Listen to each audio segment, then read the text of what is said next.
চিড়ের পোলাও বানানোর জন্য প্রথমে কড়াই গরম করে তাতে তেল দিয়ে দিলাম। চীনাবাদাম ভেজে নিচ্ছি।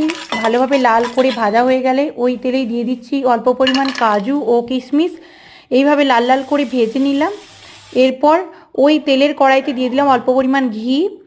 এরপর দিয়ে দিচ্ছি একটা লং, রাই, তারপর দিয়ে দিচ্ছি একটা শুকনো লঙ্কা এবং সবশেষে দিয়ে দিচ্ছি কারি পাতা।